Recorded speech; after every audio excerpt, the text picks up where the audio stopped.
दोस्तों काफी सारी बड़ी अपडेट आ रही है, इस वीडियो में आपको बताऊंगा। सबसे पहले आपको बताता हूं कि इजराइल ने जो अटैक लेबनान पर किया है उसके डर से अमेरिका को इस लड़ाई में शिकस्त मिलने के बाद यूएस ने अपने देश के आर्मी बेस से बड़ी तादाद में जमीन पानी आसमान में लड़ाई करने वाले फौजियों को मिडिल ईस्ट के देशों में भेज दिया है। ये लड़ाई और भी बड़ी हो सकती है क्योंकि भाई साहब अमेरिका को अब डर सता रहा है कहीं ईरान गल्फ के देशों पर अटैक ना कर दे। वहीं दूसरी अपडेट में आपको बताऊंगा अमेरिका को इस लड़ाई में वैसे ही परेशानी हो रही है, उसके एक और बहुत बड़ा नुकसान हो गया है। एक सीक्रेट बॉम्ब जो ईरान में अटैक किया था यूएस ने उसे आईआरजीसी ने पकड़ लिया। बॉम्ब ब्लास्ट होने से पहले उसके रिफ्यूज कर दिया गया। अब उसका कॉपी तैयार किया जाएगा, यानी ओरिजिनल से बड़ा अब कॉपी बनाया जाएगा। यानी एक बहुत बड़ा मिशन को अनसक्सेसफुल कर दिया अमेरिका के ईरान ने। अब ये बॉम्ब कौन सा है और इससे क्या फायदा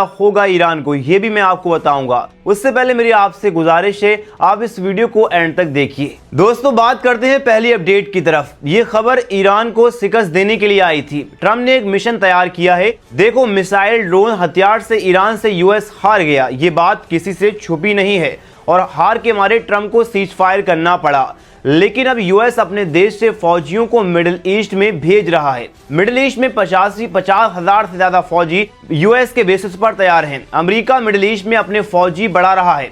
एक राइटर्स की रिपोर्ट्स के मुताबिक वहां 50,000 से ज्यादा अमेरिकन सोल्जर्स ऑलरेडी मौजूद है।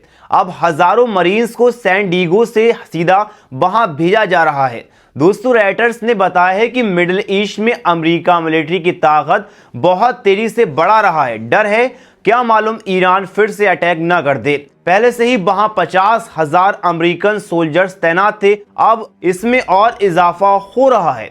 हजारों मरीन्स। दोस्तों मरीन्स क्या होते हैं? जो अमेरिका की नेवी के इलाइट फाइटर होते हैं। इनको कैलिफोर्निया के सैन डिएगो बेस से जल्दी मिडिल ईस्ट में भेजा जा रहा है। एक बड़ी इक्विपमेंट एसोलेट शिप के साथ ये मरीन्स आ रहे हैं। ये मरीन्स क्या होते हैं और इनका क्या काम होता है? ये एक आर्मी का शाखा है जो जमीन पर उतरकर ऑपरेशन कर सकते हैं। यानी ये सिर्फ समंदर से नहीं बल्कि लैंड मिशन के लिए भी तैयार होते हैं। यानी जमीन पानी आसमान तीनों जगहों से अटैक कर सकते हैं। इसके साथ ही यूएस आर्मी की इलाइट 82 एंड एयरबोर्न डिवीजन के हजारों पैराट्रूपर्स भी वहां पहुंच चुके हैं। मतलब अमेरिका अपनी सबसे तेज और पावरफुल फोर्सेस को इस इलाके में लेकर आ रहा है। क्या मालूम ईरान अटैक कर दे और फिर से उसकी बड़ी हार हो। ये सब क्यों हो रहा है? फिलहाल अमेरिका और इजराइल ईरान के साथ टेंशन में है। ईरान के न्यूक्लियर प्रोग्राम, मिसाइल अटैक और स्ट्रेट को हॉर्मुज जो ऑयल का बहुत बड़ा रास्ता है उसको लेकर ये लड़ाई चल रही है। एक तरफ तो लेबनान पर अटैक कर दिया इजराइल ने, इसके डर से अमेरिका को अब डर सता रहा है कहीं ईरान फिर से गल्फ और मिडिल ईस्ट के देशों पर अटैक कर दे और बड़े बड़े इक्विपमेंट को बर्बाद ना कर दे। इसी डर से उसने इन मरीन्स को अब मिडिल ईस्ट के देशों में भेज दिया है। दोस्तों भाई अमेरिका चाहता है कि ईरान कोई एग्रीमेंट मान ले वरना और बड़ी एक्शन हो सकता है। प्रेसिडेंट डोनाल्ड ट्रम्प ने भी कहा है कि अगर डील नहीं हुई तो पावरफुल रिस्पॉन्स दिया जाएगा, यानी खतरनाक रिस्पॉन्स ईरान के खिलाफ होगा। अब ये ट्रॉप तैयार इसलिए है ताकि अमेरिका किसी भी सिचुएशन के लिए रेडी रहे, चाहे वो डिफेंस हो या ऑफेंसिव ऑपरेशन, जमीन की लड़ाई हो या आसमान की लड़ाई हो या फिर हथियारों की लड़ाई। दोस्तों इससे पूरे मिडिल ईस्ट में टेंशन बहुत बढ़ सकती है।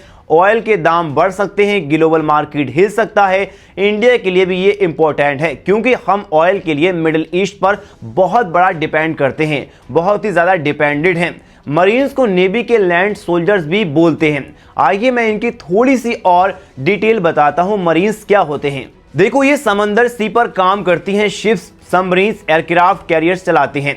मरीन्स नेवी के साथ मिलकर समंदर से जमीन पर अटैक करते हैं।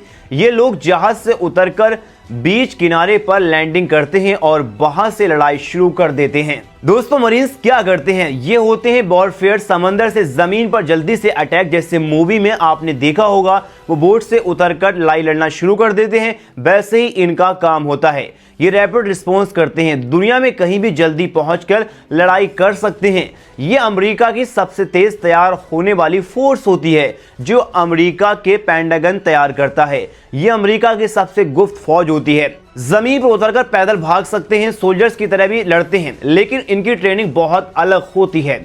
इनके पास अपने हेलीकॉप्टर्स, फाइटर जेट्स और टैंक्स भी होते हैं। आर्मी से क्या फ़र्क है इनमें? दोस्तों, आर्मी में जो फ़र्क होता है वो ज़मीन पर लड़ाई तो लड़ सकती है, लेकिन ये आर्मी से बड़ी ज़मीन की फ़ौज है। लंबी लड़ाई और एक्यूरेसी के हिसाब से किसी भी जगह पर कब्जे के लिए भी तैयार होता है, यानी किसी भी जगह पर कब्जा कर सकती है।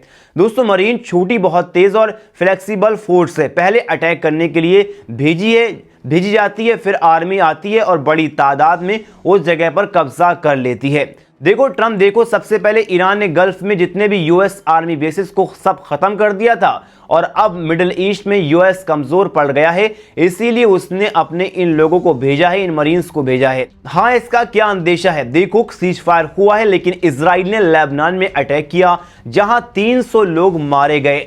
उसके बाद ईरान ने स्ट्रेट ऑफ हॉर्मुज बंद कर दिया, क्योंकि भाई साहब, लड़ाई रोकने से पहले यह बात तय हुई थी कि इजराइल यूएस लेबनान पर अटैक नहीं करेगा। इसीलिए जब ऐसा हुआ तो लड़ाई अब फिर से शुरू होने का काफी ज्यादा चांस बढ़ गया है।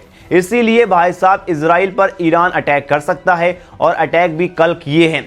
वहीं गल्फ में भी हमले करने के लिए ईरान तैयार बैठा है, तैयारी शुरू कर दी है। वहीं अब इसी डर से, इसी की वजह से भाई साहब ट्रम्प ने सोचा कहीं भाई साहब गल्फ में अटैक ना कर दे, और हमारे देश की जो भी बेसिस मौजूद हैं गल्फ के कंट्रीज़ में, वहाँ बर्बाद ना हो जाएं। इसी डर से उसने सबसे पहले इन मरीन्स को तैयार कर दिया है, कहीं इसी डर के मारे, क्योंकि ईरान अब बौखला जाएगा, क्योंकि उसके अलायंस पर हमला किया। तो भाई साहब, जिस दोस्त पर हमला किया, जो दोस्त ईरान को खुलकर सपोर्ट कर रहा था, तो इसीलिए अब ईरान भी खुलकर सपोर्ट में उतर चुका है हिजबुल्लाह और लेबनान के, क्योंकि लेबनान और हिजबुल्लाह लगातार ईरान को बैकबोन की तरह सपोर्ट कर रहे थे। दोस्तों, क्या होगा लड़ाई में? अपनी राय कमेंट में जरूर बताएं। दोस्तों, बढ़ते हैं एक और बड़ी अपडेट की तरफ। ईरान ने बहुत बड़ी कामयाबी हासिल कर ली है।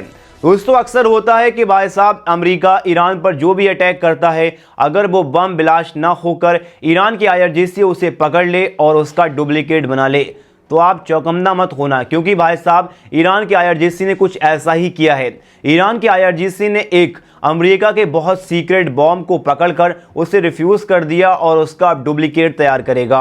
दोस्तों, IRGC ने ऑफिशियली एक रिपोर्ट जारी की है, जिसमें यह बताया गया है कि भाई साहब IRGC ने एक अमेरिका के सीक्रेट बम, जो एक्यूरेट जगह पर अटैक करता है, यानी छोटे होते हैं और छोटी जगहों पर अटैक कर काफ़ी बड़ा नुकसान पहुंचाते हैं, उनको भाई साहब IRGC ने अपने कब्जे में लेकर पकड़ लिया है। अब उसका डुप्लीकेट तैयार करेगा। दोस्तों, ये रिपोर्ट बहुत बड़ी है, आप इस रिपोर्ट को देखिए। दोस्तों, ईरान के मीडिया ने ऑफिशियली तौर पर क्लेम किया है कि उनके इस्लामिक रेवोल्यूशनरी गार्ड किरौत ने अमेरिका का एक बहुत एडवांस और सीक्रेट बॉम्ब पकड़ लिया है।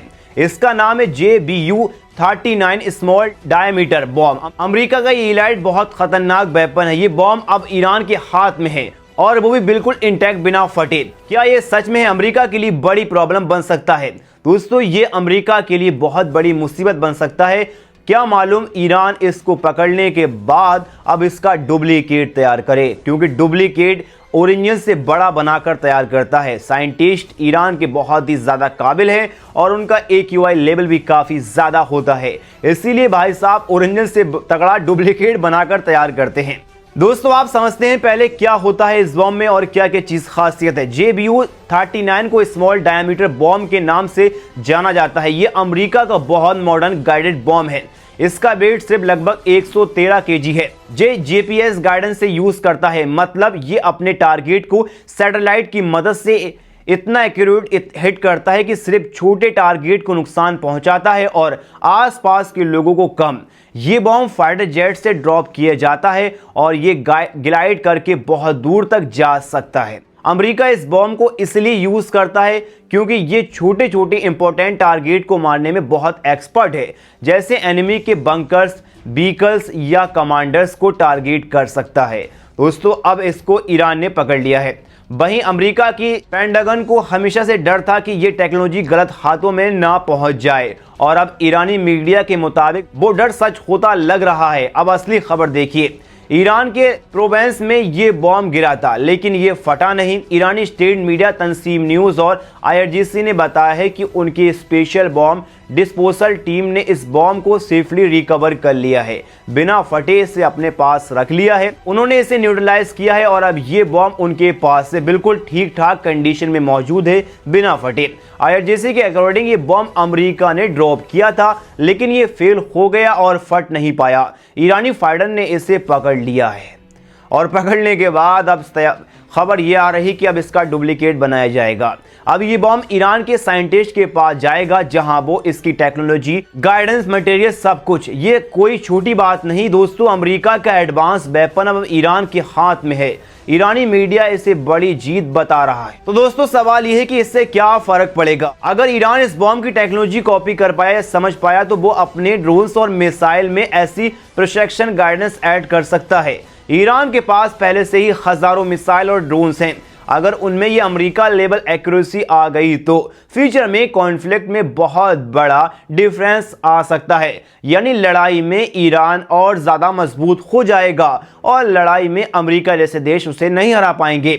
अमेरिका के लिए ये बहुत ही बड़ा झटका है, क्योंकि सिक्योरिटी रिस्क है। पेंटागन अब सोच रहा होगा कि उनकी टेक्नोलॉजी को कैसे प्रोटेक्ट किया जाए। लेकिन याद रखना, ये सिर्फ ईरानी मीडिया का क्लेम है। अभी तक अमेरिका की तरफ से कोई भी अनाउंसमेंट नहीं आया, लेकिन भाई साहब ईरान ने बता दिया कि भाई साहब उनके साइंटिस्ट कितने ज़्यादा, उनके एक्यूआई लेवल कितना ज़्यादा है और उनके ताकतवर हैं और उनका माइंड कितना ज़्यादा चलता है, माइंड ब्लोइंग है। और किस तरीके से उन्होंने इस बॉम्ब को रिफ्यूज़ करने के बाद अपने पास रख लिया है। अब उसका डुप्लीकेट ओरिजिनल से ज़्यादा बड़ा बनाकर और अमेरिका पर ही अटैक करेंगे। दोस्तों आपकी क्या राय, अपनी राय कमेंट में ज़रूर बताएं। मिलते हैं एक और वीडियो के साथ, अब तक के लिए जय हिंद।